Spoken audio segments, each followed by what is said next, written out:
Welcome to Brian Lehrer Live, where web video meets the issues. Tonight, forget about Kentucky and Oregon. The general election campaign is already being fought online. We'll see how YouTube is a McCain-Obama battleground already. And congratulations to college graduates. Commencement season has commenced with sober words of wisdom from His Honor. A great American patriot, whom I've actually been compared to recently, supposedly said, "Beer is living proof that God loves us and wants us to be happy."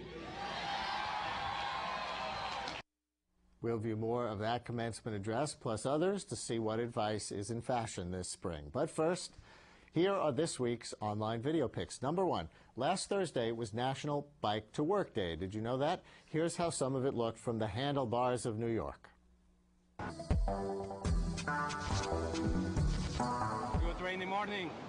Happy Bike to Work Day. You guys get out here, do your thing on a bike. New York is great for bike riding. Do it. It's a good way to get to work. It's a great feeling to have other people out there on the roads with you on your bike and other people supporting you.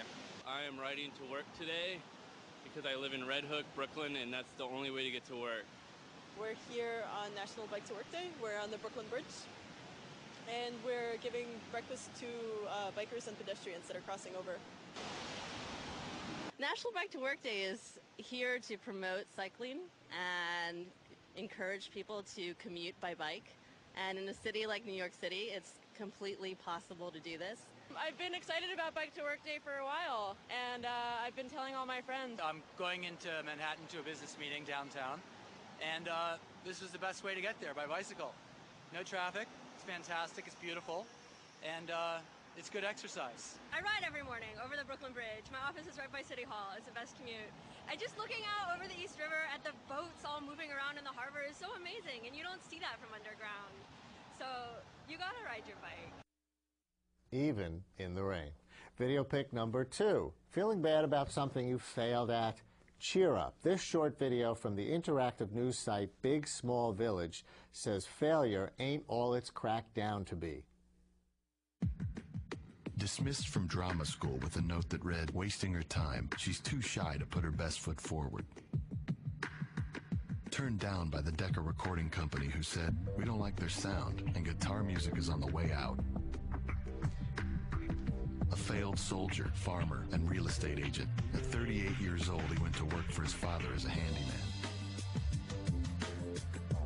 Cut from the high school basketball team, he went home, locked himself in his room, and cried. A teacher told him he was too stupid to learn anything, and he should go into a field where he might succeed by virtue of his pleasant personality. Fired from a newspaper because he lacked imagination and had no original ideas. His fiancée died. He failed in business twice. He had a nervous breakdown, and he was defeated in 8 elections. If you've never failed, you've never lived.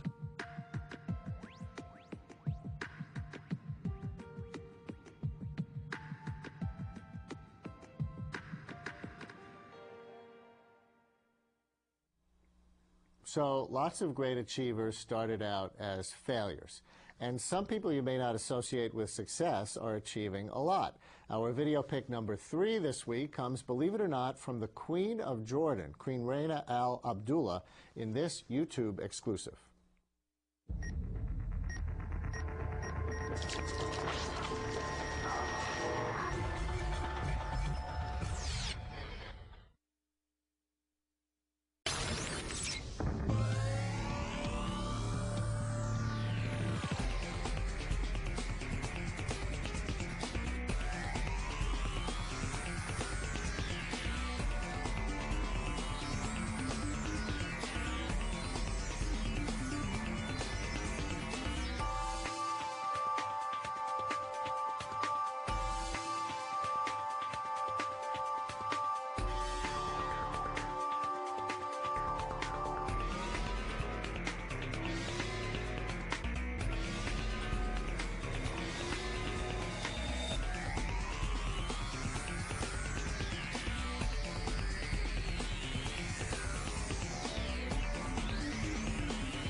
plumber, mother, or minister. Many Arab women do have choices, and they are making them. We still have a long way to go, but let's not forget how far we've come.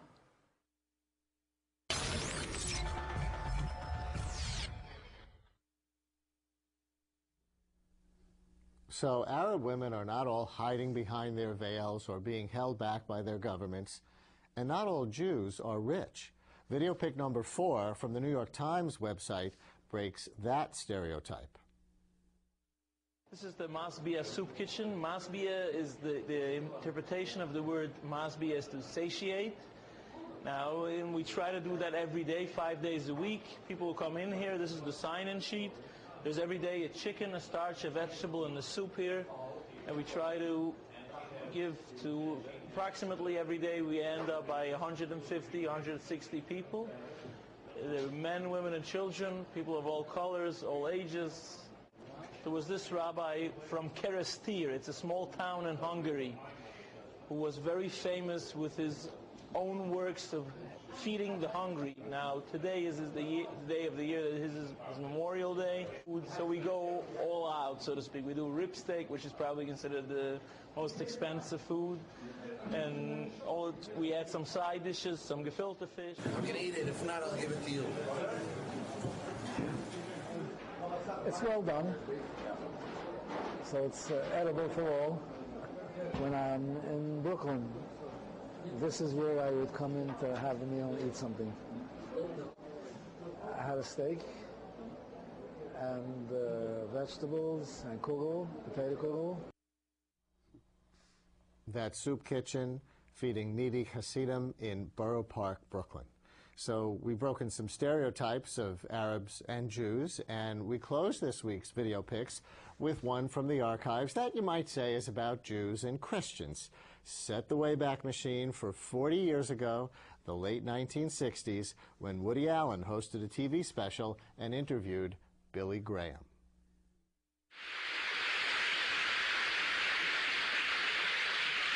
Are there any questions?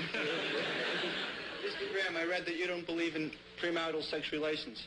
Is this true? It's not a matter of what I believe, it's what the Bible teaches. And the Bible teaches that premarital sex relations are wrong. Yeah, that's funny. To me, that would be like, like driving a car, getting a driver's license without a learner's permit first. Well, let's just see. Now, we have to have rules to live by. And what we're saying is we're going to play a baseball game without any rules. We're going to play a football game without any rules. We're going to live a life without any moral rules. Well, God has laid down certain rules and said if you want the best of life and you want complete happiness and fulfillment, live by these rules. And one of those rules is that thou shalt not commit immorality. Ah, but wait a minute. But if say you're dating a girl, right? Well, I don't intend to date anyone. No, but I mean, let's say choose you. Okay, say I'm dating a girl, and say I'm going to marry her, right? She's begged me to marry her. This was after a while. Or, what's even more interesting, I'm forced to marry her, is what happens. And now, don't I want to get some inkling of the territory? Well, you see, most psychologists today, and most psychiatrists, I think, would agree with the Bible, that there are very serious problems involved. God didn't say thou shalt not commit immorality before marriage in order to keep you from having a good time or having fun. Yes, he did. He said, he said that to protect you. And that's our online video picks for this week. This is Brian Lehrer Live, where web video meets the issues. With only Montana, South Dakota, and Puerto Rico left to vote in this year's primary season, and with Obama holding a compelling delegate lead, it's time to move toward the general election. And once again, it's the web that is making the move before much of the old media is done with Clinton comeback possibilities. To start us off, let's take a look at a new video from the McCain campaign. This is only days old. Is it the straight talk web audiences had in mind? A year, 2013. The Middle East stabilized. Nuclear terror threat reduced. Border security strengthened. Energy independence advanced. Wasteful spending reformed. Healthcare choice delivered. Economic confidence restored. The year 2013. to President John McCain. I'm John McCain, and I approve this message. That may be the most positive video we'll see in this whole segment, and that video received just a 2 stars average rating from the YouTube audience with 75,000 views after 1 week. Joining us now to help check in on the fall campaign Web Sea Change is Josh Levy from techpresident.com, which follows the online campaigns. Hi, Josh. Hi, Brian. You know, I saw it breaking out in the news today that Obama is going after, McCain and his surrogates are going after Obama. Joe Lieberman is going after Obama. Weak on terrorism, appeasement, all of that. And they're sending out multiple surrogates and multiple media to go after Obama right now after last night's primaries. But I think you've noticed that this has been going both ways for days and days and days already on the web. Is that true?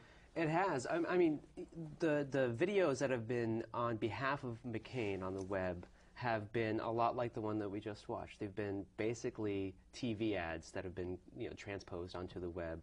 And as a result, they're getting things like 2 stars, rating on YouTube. They're not getting viewed that many times, considering he is the presumptive nominee for the Republicans. But for Obama and for progressives, there was though the Bush interview with Politico.com, right, a web-based political thing where he talked about not playing golf during the war. That broke out as first a YouTube clip, and then mainstream media picked it up. And he was also going after Obama in that interview. He was going after Obama, but what's memorable from that interview is not the kind of positive things that Bush was trying to spin about himself, but in fact, he claimed that he doesn't play golf anymore. And a quick Google search will show that he's played golf twice since the incident he mentioned that stopped him from playing golf. Right. So, though in fairness, it was shortly thereafter. So it's possible that he kept some dates that he had while feeling kind of squeamish about it and said, look, while the war is going on, I just don't want to be seen having this much fun. So we'll leave that there. But the bigger point is... well, what I've been paying a lot of attention to, and this is, not from my own political standpoint, but just from what's working on the web, is, a website called bravenewfilms.org, which is a 527 run by a filmmaker, Robert Greenwald. And we'll see one of those attacking McCain later in the segment. Yes, and the films that they are making have been viewed an enormous amount of times, and they're getting very, very popular. And it's very lopsided if you were to compare the anti-McCain videos to the pro-McCain videos. There's a lot more attention being paid to the anti-McCain videos right now. So we have some YouTube views up on our screen. Take a look here. Is this from your site? Yes, this is from Tech President. And what are you tracking here? We're tracking the number of views that each candidate's YouTube videos are getting by day. So this is a trend, a historical trend, showing over the last month or so how many views Barack Obama's videos, Hillary Clinton's videos, and John McCain's videos are getting. The top line is? That's Barack Obama. No surprise. And what I find interesting about that is not only is it much higher than the other lines, but it's still going up, and it's still on an ascent. If you look at the blue line, which is Hillary Clinton, and the green line, which is John McCain, those are both basically flatlining. So there's not any renewed interest in their videos like there continues to be for Barack Obama. Right. And does it reflect strategic, planned use of the web by the Obama campaign that outstrips what the others are doing, or spontaneous combustion, the kind of citizen journalism and citizens picking what's hot that we like to associate with the web? Well, I think, all of the campaigns, to some degree, plan out what their YouTube strategy is going to be or what their online video strategy is going to be. Barack Obama has been a bit more liberal in how many videos he puts online. His campaign, from every campaign stop, they'll put little glimpses of his speeches and then interviews with supporters. But his speeches tend to be much better received online than the other candidates. And so, for example, a 37-minute long speech about race in Philadelphia will be viewed 4.5 million times in one day. That's amazing. So it's really both. It's more strategic use and more grassroots interest out there. But is Obama's tactic of moving to the general election premature? Well, in the eyes of this video from 2 Hillary Clinton supporters going as HRC in 08, yeah, certainly. Follow the bouncing ball.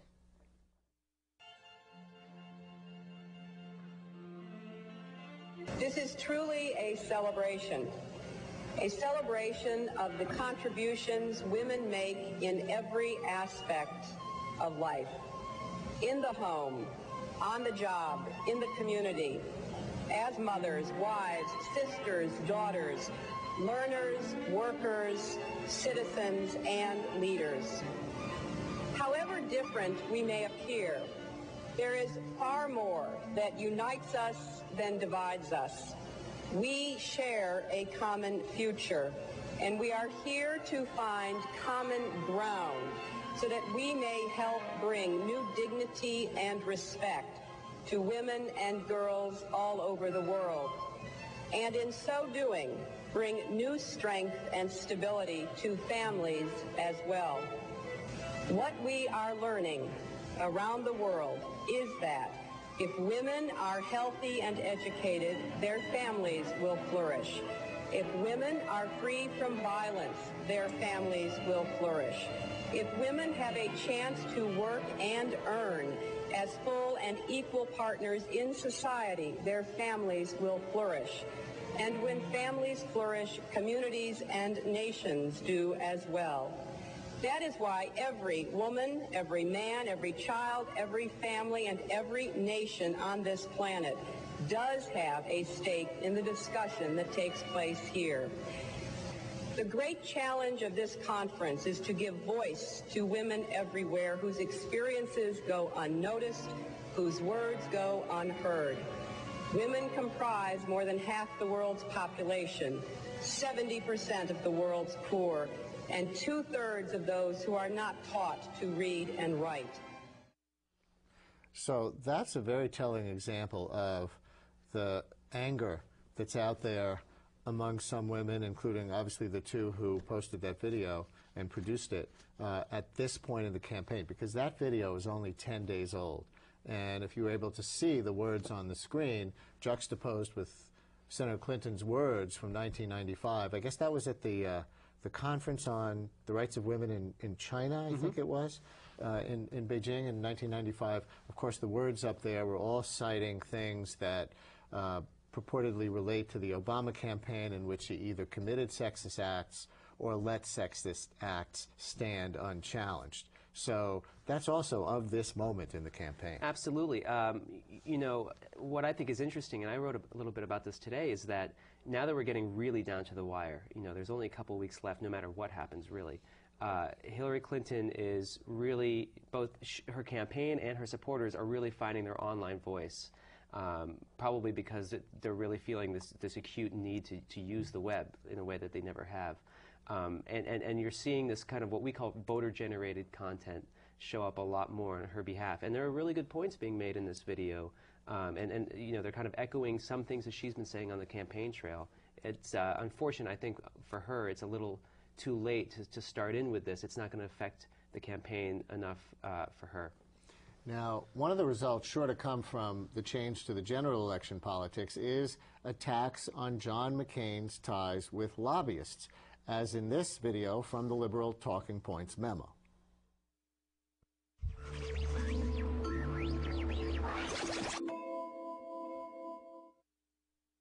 Hi, this is Josh Marshall from TPM Media. It's Tuesday, May 13th, 2008. The country of Myanmar, formerly called Burma, has been in the news lately because of a terrible cyclone that has apparently killed hundreds of thousands of people. Now, you know, not long ago, the country was also in the news because of an uprising led by the country's monks, Buddhist monks. And this has focused attention on the fact that the country has been ruled by a military junta now for decades. The regime is considered to be one of the most repressive and worst violators of human rights in the world. Now, back last year when Al Gore won the Nobel Peace Prize, you may remember that John McCain seemingly a little ungenerously said that if it were up to him, he wouldn't have given the prize to Gore, he would have given it to the Buddhist monks currently being repressed in Myanmar. So Myanmar, or Burma, is a pretty big issue for John McCain. Sort of fits in with his larger agenda of pushing democracy around the world and support for human rights. But that hit a bit of a speed bump this weekend. Doug Goodyear is one of the many lobbyists working for McCain's campaign, and McCain tapped him to run the Republican National Convention this year in Minneapolis. Unfortunately, though, Goodyear also happens to be the CEO of something called the DCI Group, and we'll come back to that later. And as the head of the DCI Group, he was a lobbyist for, right, the government of Myanmar. In fact, another lobbyist who works on McCain's campaign named Doug Davenport also works for DCI and also is a lobbyist for, or was a lobbyist for, Myanmar. Now, Davenport is one of the 11 regional managers in the McCain campaign, so that gives McCain the honor of being one of the few, perhaps the only presidential candidate ever to have not one but two lobbyists for Myanmar on running his campaign. So that's one very effective anti-McCain spot from liberal website. Do the Republicans, are they geared up to respond to this? Is there a sort of online Karl Rove for this generation getting ready to attack back? Well, I haven't seen it yet. What's been really confusing to me is that there's plenty of enthusiasm from some quarters for John McCain, although, the GOP base is still trying to figure out what they think about him. But we haven't seen any of these kind of ground-up, voter-generated videos on his behalf, not nearly to the same degree that we've seen them for Hillary Clinton or for Barack Obama, and especially not to the same degree that we've seen it just coming generally from the progressive left. So it's been kind of confusing. I'm waiting to see some sort of response about this lobbyist issue that's clearly plaguing his campaign, and it will continue to do that. So maybe not at the national level, but something is taking place at the state level. State Republican parties in Louisiana and Mississippi have tried to capitalize on the drawn-out Democratic primary season in two special elections.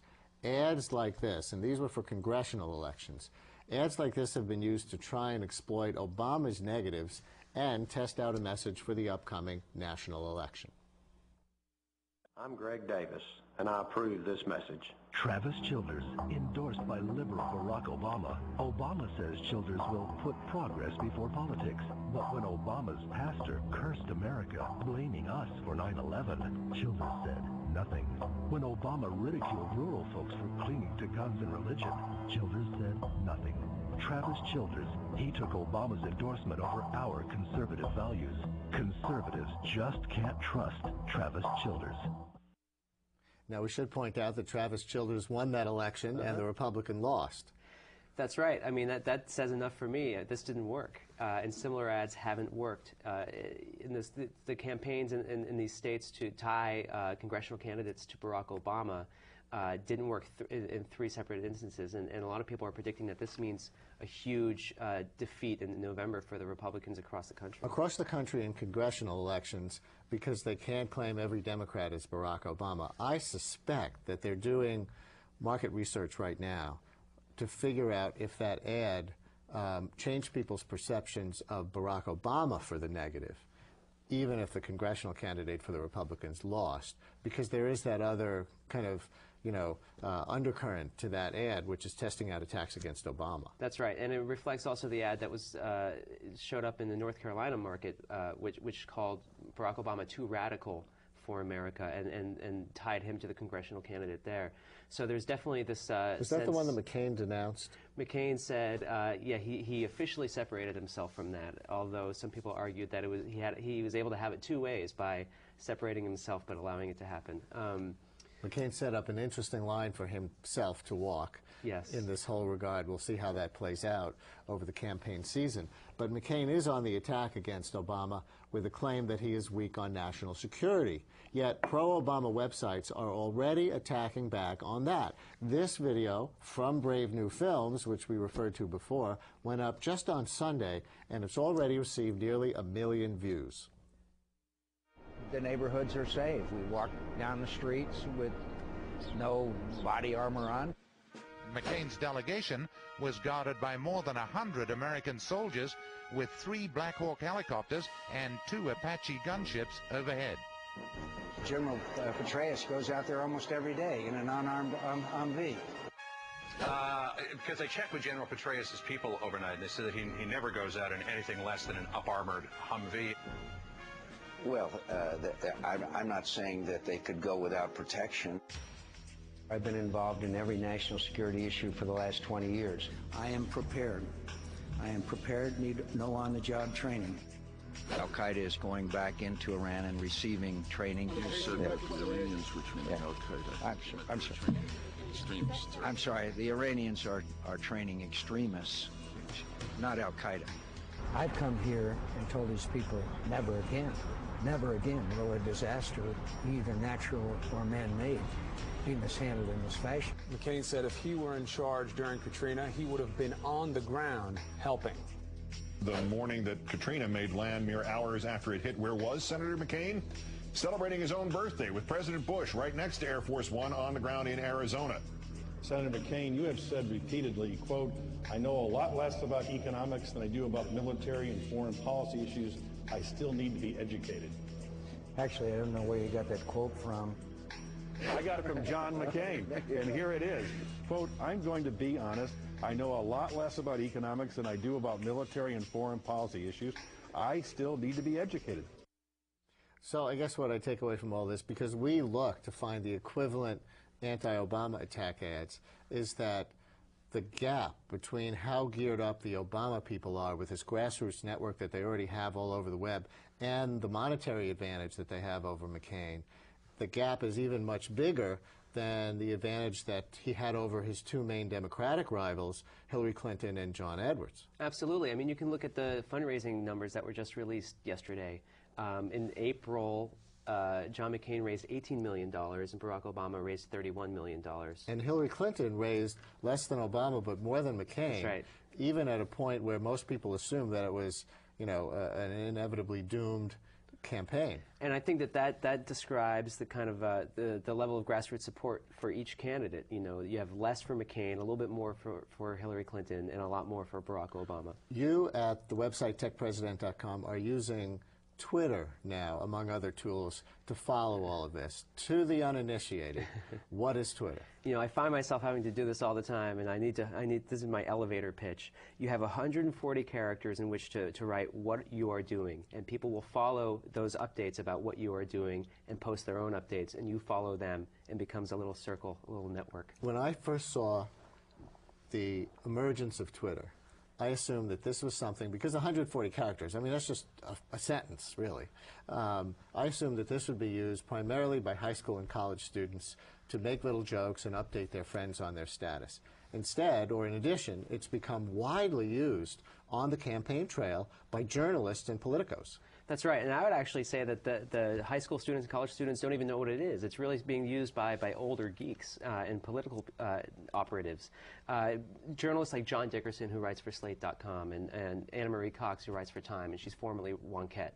They're using this to great effect. They're getting just little what we call tweets out, you know, with analysis about the campaigns, links to articles that they've written, and we can all talk amongst ourselves as well. And especially on primary nights, we can use it to great effect. So you can also track, and let's put up this slide of a page of yours, I think, also, right? You can track tweets and see who's tweeting or twittering about whom, how much. What are we looking at? Well, this is actually not our site, but we hope to emulate it at some point. It's called tweetvolume.com. And what it's basically showing is, in what we call the Twitterverse, which is the world of Twitter, the amount that each candidate's being mentioned. So Barack Obama, you know, kind of predictably at this point, is being mentioned a lot more than Hillary Clinton, who's in the middle, and John McCain, who's to the far right. John McCain, who's to the far right. How do you mean that? And I see the graph. Obama there is to the far left, yes, and Hillary Clinton is in the middle. But far more than either far more. There, you know, especially among people who are using Twitter, you know, people who tend to be a lot more connected, a lot more online, and politically involved. Barack Obama is the candidate of choice for the majority of those people. What do people Twitter or tweet about? They tweet about all kinds of things. I can probably leave this studio tonight and tweet that I just did a show with Brian Lehrer. I could tweet about something very mundane that I did in my life, but I could also tweet a blog post and ask people to go check out what I just wrote. Or I could say, I just met with this candidate and he told me this, and I could kind of scoop the networks if I was that kind of journalist. Or some other people can be on the ground at a primary night and report on the numbers of people reporting to polling stations. Let me just let you plug your upcoming event in New York, the Personal Democracy Forum at Jazz at Lincoln Center, Monday and Tuesday, June 23rd and 24th. I have that right? That's right. We have a crew ready to go and work up some stuff based on the Personal Democracy Forum for that week's show, Wednesday night, June 25th. But what can people do there if they choose to go? Well, they're going to be seeing the greatest minds in politics and technology and everything that lies in between. And they're going to see what the future holds for us and how we can all look at the campaigns from a technological point of view and how we can think about government and technology kind of uniting and creating a more robust democracy. More individual democracy, more citizen journalism, more personal power through Twittering and tweetering and forwarding things around online and so on and so forth. That's right? what we're hoping for. All right. Josh Levy from techpresident.com. Thanks a lot. Thank you so much. Coming up in a minute, telling excerpts from commencement addresses from the last few days, Bloomberg, Gore, and others from this year's commencement speeches. What are they saying about these times and the class of 2008? This is Brian Lehrer Live, where web video meets the issues. Hi, I'm Matthew Goldstein, the Chancellor of the City University of New York. Look who's teaching at CUNY. Michio Kaku, string field theorist and international authority on theoretical physics. John Corleano, Academy Award and Pulitzer Prize winner in music. David Nassau, winner, Bancroft Prize for Best Biography. Jill Barganetti, Presidential Early Career Award for Scientists and Engineers. Gregory Rabassa, recipient the National Medal of Arts in 2006 from President Bush. Elizabeth Nunez, winner, American Book Award. Godfrey Gumbs, American Physical Society Fellow and member, New York Academy of Sciences. World-class talent, award-winning scholars, CUNY is their classroom, CUNY is your university.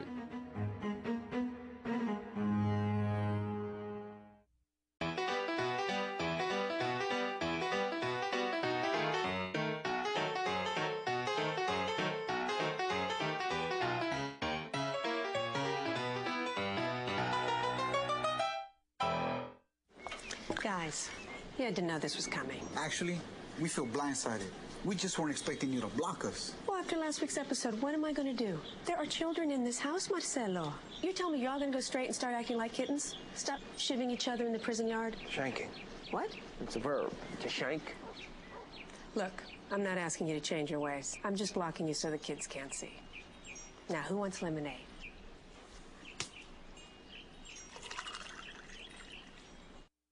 You couldn't get him anything. Oh. This is Brian Lehrer Live, where web video meets the issues. In a minute, we'll meet the two guests I was just talking to off camera. But in a commencement address, the late Art Buchwald once said, "We are leaving you a perfect world. Don't screw it up." Now, few are as funny, but many use humor to hook the grads, then offer sober advice. A few of this season's brand new cultural artifacts are already posted on the web, and here to watch them with us and ruthlessly deconstruct are Professor Paul Lyons of Stockton College. He wrote the book The Class of '66 and many other works deconstructing activism, and New York Sun columnist and ex-Mad Magazine contributor Lenore Skenazy. To kick off our 2008 commencement rundown, Al Gore spoke at Carnegie Mellon University in Pittsburgh just the other day. I am Al Gore. I used to be the next president of the United States of America.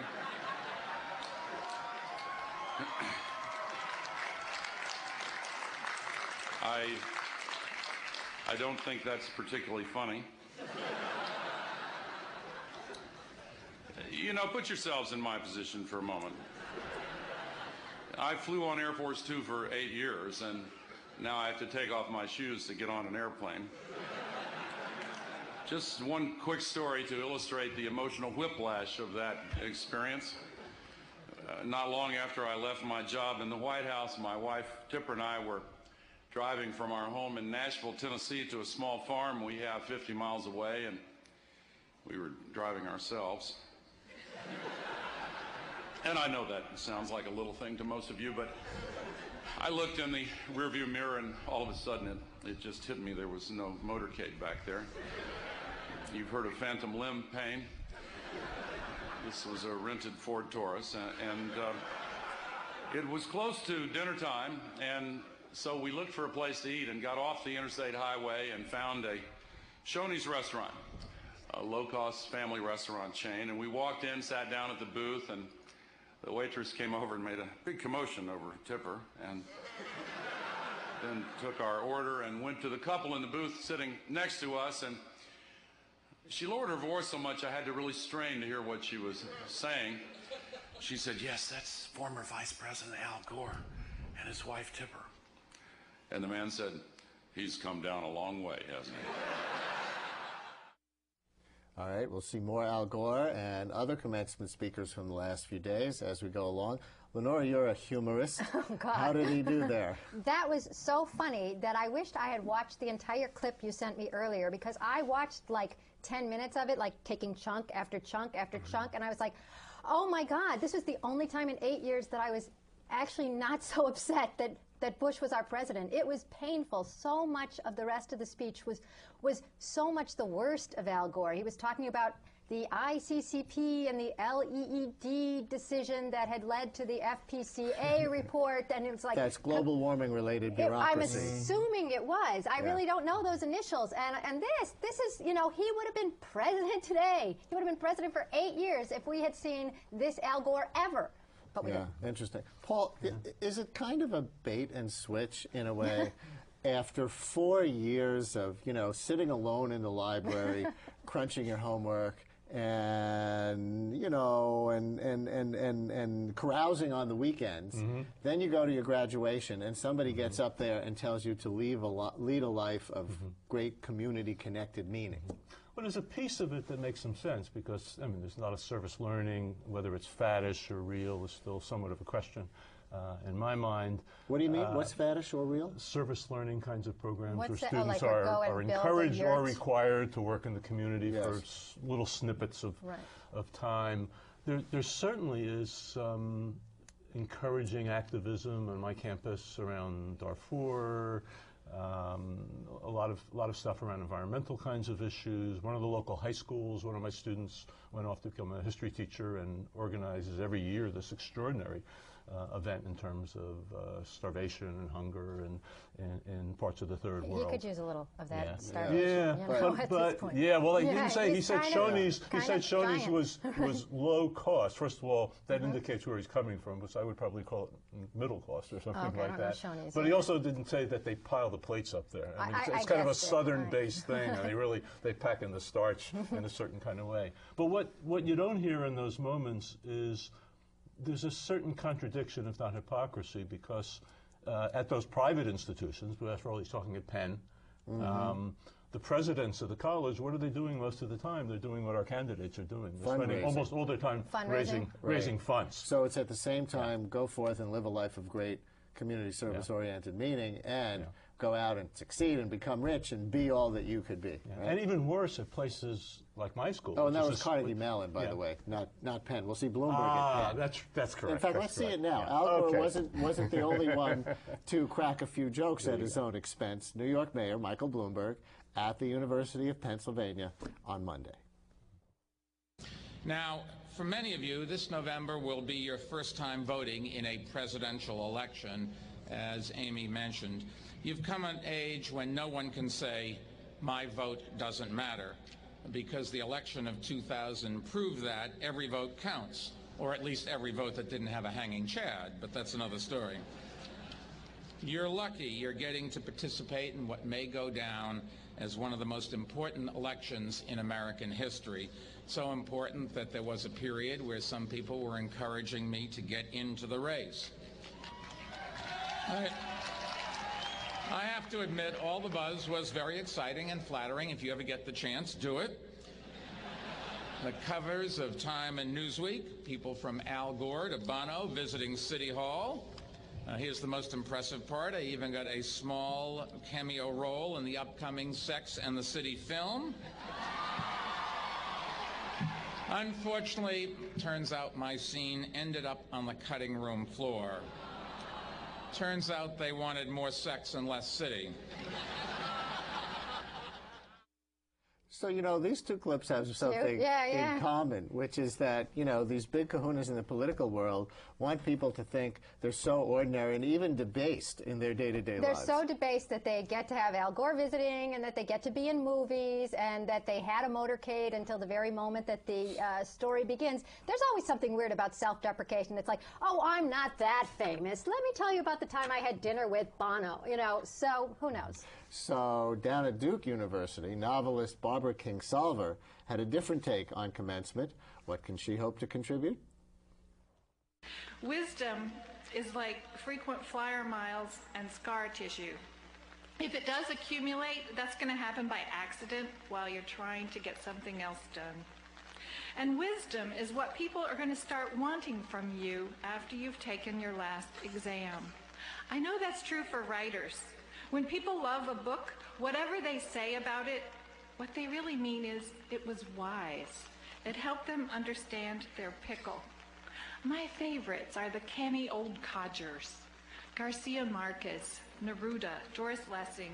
Honestly, it is harrowing for me to try to teach 20-year-old students who earnestly want to improve their writing when the best I can think to tell them is quit smoking and observe posted speed limits. These will increase your odds of getting old enough to become wise. And you know what? If I quit right there, you'd probably have heard my best offer.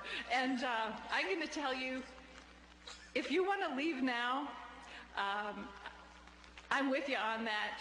Go for it. But if you have decided that you are already as wet as you're going to get, then stay with me here because I have been charged with postponing your diploma for 15 more minutes. And I'm going to do my best with two caveats. First, if I hear thunder, I'm cutting to the chase. Okay. And secondly, that the wisdom of each generation is necessarily new. So I think they shouldn't have things like commencement addresses and National Bike to Work Day on rainy days, in the rain. Don't you think? Yeah, that's some wisdom. Can you do something about that, please? Well, we moved completely indoors, so we have resolved that at our place. Too. You know, you want to be out there with they the can't have it all shining together. down. They have to divide up the class, which is Paul, another downside. Tell me about this audience that Gore and others are speaking to right now, because some people are characterizing it, and you teach, so you're in touch with today's college students. Are they the new activist generation that many people are observing them to be? Well, they are and they aren't. Some of them are, but even there, I think they're somewhat different than, let's say, if you compare them to the generation of the '60s. They have a pretty good laser beam for hypocrisy and nonsense, and they pick it up very, very quickly. Sometimes too quickly, because they're quick to anticipate the most cynical interpretation of behavior. So wait a minute, it's old people who are supposed to be cynical, not young people. No, young people. If you're raised on Jon Stewart, you got to be cynical. Because you assume that somebody has scripted something and that there's really an ulterior motive, and what is he trying to get from me? But what they don't seem to have compared to, let's say, the '60s is a vision of what's possible as an alternative to what they will often agree is dubious, morally dubious, ethically dubious, personally dubious. A lot of, you know. But is that where Obama comes in? I think that's where the videos come. That's where all that YouTube stuff comes in. What do you mean? Well, what they don't have is they don't have this collective thing. They don't have rallies. They don't have sit-ins. What they have is, you know, very clever individual efforts that we just saw before of like, you know, let's show John McCain, and then luckily we're really adept with our computers, and compare it to the truth, which is that General Petraeus does use an armored Humvee. Or let's show Hillary Clinton and juxtapose her hopeful speech in '95 with what's happening to her being bashed as a woman now. So they're clever and adept, and it's gotcha. It's sort of like you know, all the gossip websites, the Smoking Gun or whatever, that show you about celebrities. They're showing you about what they think about life. But wait, Obama is the audacity of hope. So that's the missing piece. Maybe that's why he's so attractive, or one of the reasons. Well, I think it is, because I think he suggests something different. Whether he'll deliver on it, I'm pleased by his organizational approach. I'm pleased by the extent but I don't care about him. It doesn't reflect a hunger for that hope. Well, the dilemma is when you get into the hope and you ask, what does it specifically mean? What does it mean in terms of labor? What does it mean in terms of a whole variety of substantive issues? It's not as clear, and that's one of the differences. I think the activists, and most people weren't activists in the 60s, but those who were activists genuinely believed that you could construct an alternative society, and this is how you did it. They were sometimes wrong, but they had a sense of where they were going. I don't think most young people today have that sense. Or sense of going somewhere else that they were taking us to, as opposed to I'm going to vote for him, and he'll take us there, you know, Dad. Do you remember who spoke at your commencement? I'll tell you a secret. When I was a junior at my school, Albany State, I snuck in to that year's graduation, which I wasn't allowed into because I didn't have enough seats for juniors, because Kurt Vonnegut was the commencement speaker. Oh, wow. Then the next year at my commencement, it was a U.S. senator from Iowa, whose name I forget. But I resisted the temptation to sneak out. What about your commencement, Al? Now I'm a recovering politician on about step 9. And I was thinking of how long it has been since I sat in the seats that these graduates now occupy symbolically. 39 years ago, I remember a beautiful day, my friends, the joy I felt, my family. What a wonderful occasion. There is one thing I have literally, this is true, absolutely no memory of, and that is who it was that gave the commencement address that day. I really have no idea. And I dare say many of you will share that same experience years from now. My God, he is like walking self-deprecation humor. I mean, he should have a talk show. This is great. And he's wearing Whistler's mother's clothes. Yeah, he looks good. On him, it's lovely. Yeah. Do you remember your commencement speaker? I remember who it was, but do I remember a thing he said? And that was Carl Sagan, and I remember we all got to vote, and I remember voting against him like every election in my life, and he won, and I was grumbly, and he was so boring. And then, like, right before him, they had a speech given by a student, and it happened to be like the boyfriend who dumped me like a couple months earlier, and it was just the most brilliant, hilarious thing, and my parents still sort of knew that we had been friends, and isn't that your friend up there? And I'm like, oh, and he's got the other girl. That's all I remember. Yeah. Do you? Well, we were talking about before. I literally don't have a clue who the speaker was. I remember there was a dean I saw for the first time ever. And we all noticed him. That's the dean we haven't seen in 4 years. That's him, we call him the invisible dean. But the main thing was that my girlfriend was there, and she wasn't Jewish, and I'm Jewish, and my parents were there, and most of my time at graduation was spent trying to make sure they didn't see each other or meet each other. So and that's all I remember about my graduation. It's a lot of humiliation. It was personal, yeah. So you both remember the parents and the boyfriend-girlfriend connection. You know, because college is the time that you spend 4 years away from your parents, and then suddenly they're colliding into that world where they don't really know who your friends are, or this new persona, or the fact that you wear your hair totally different. They think graduation is for them just because they paid the bills. That's why they're, weddings too. So after getting the jokes out of the way, Mayor Bloomberg at Penn launched into the issues that he believes this generation will face. The good mayor's advice on Monday? It is not totally an overstatement to say our future is in your hands after you graduate. And rather than tell you how to lead your lives down the road, something that you certainly don't need to hear from me after your excellent education at Penn, let me talk a little bit about what I think you should demand from those that want your vote. The candidates often talk about change and making a difference, but what does it really mean? Well, Ben Franklin once compiled a list of 13 virtues to live by. But let me take a few minutes to share my 4 virtues to lead by. They've served me well in business, in government, and in life. And I think that if we the people, a phrase proclaimed just minutes away from here by horseback, challenge the presidential candidates to embrace these 4, we can begin to change the culture of Washington and the course of American history. So here we go. It all begins with the virtue of independence. And that's a word you're probably used to hearing in this town, but it seems to lose its meaning as you travel south on I-95. When you go to Washington now, you can feel a sense of fear in the air, a fear to do anything or even say anything that might offend the special interest. This is paralyzing our federal government and causing our leaders to shy away from common sense solutions. For example, today, this day, 34 Americans will be murdered by guns, and again tomorrow and the day after. America experiences a Virginia Tech massacre every single day, and the solutions to it are fairly obvious since most murderers purchase and possess guns illegally. We need to crack down on the black market for illegal guns. Paul, briefly, as a connoisseur of activism, did he go where he needed to go for that elite audience of grads at Penn? Oh, I think that's a surefire winner, So particularly in Philadelphia, because Philadelphia has just been going through a surge of crime. That's political analysis. Tell me if you think it was good or bad. Oh, I think it was good. I think it was straightforward. It was honest, and I think it was also connected. I think it would connect with that audience. Yeah.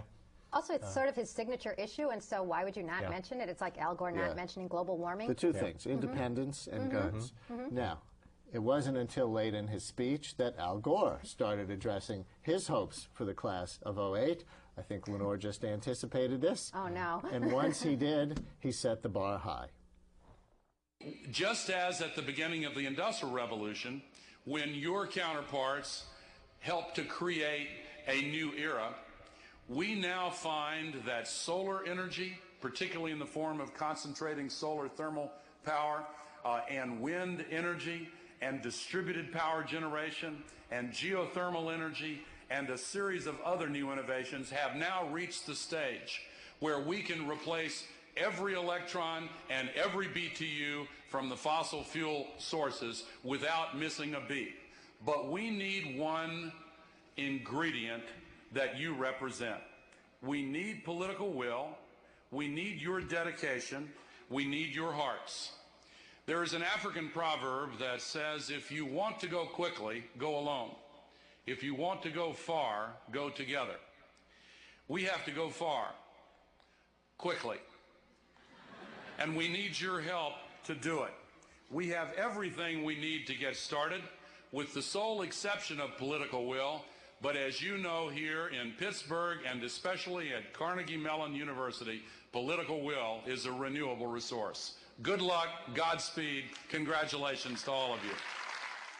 So it's okay to give a technical speech on global warming to an audience of engineers? It was, but what struck me as weird is it's like, so go vote. How about like go create like some geothermal new thing that will power the rest of the world? These are engineers. What are you talking to them about voting? And Bloomberg was talking about voting too. Nobody was saying, go do something. It's like, vote for my ideas.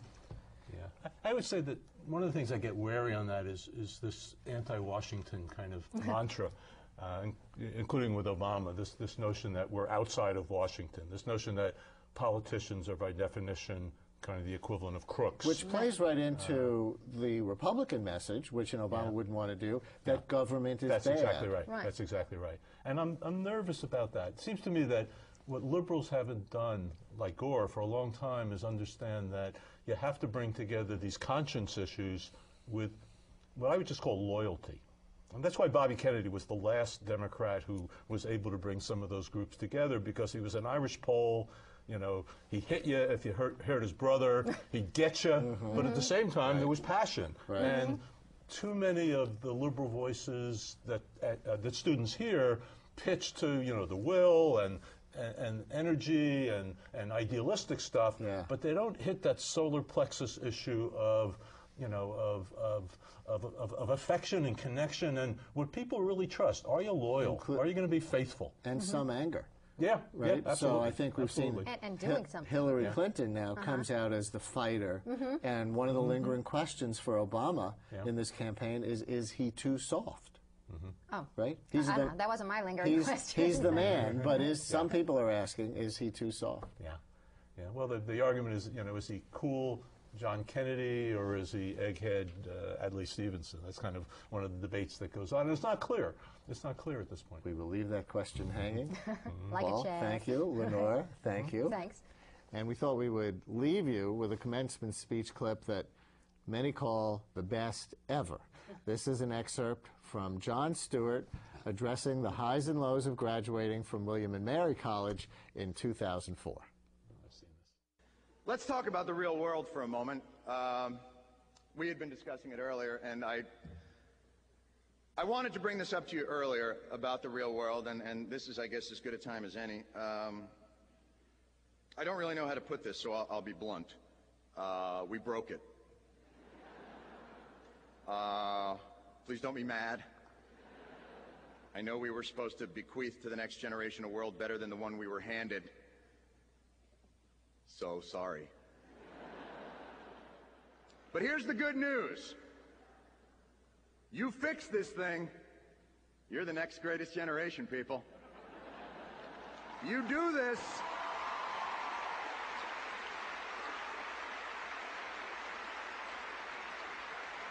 And I believe you can.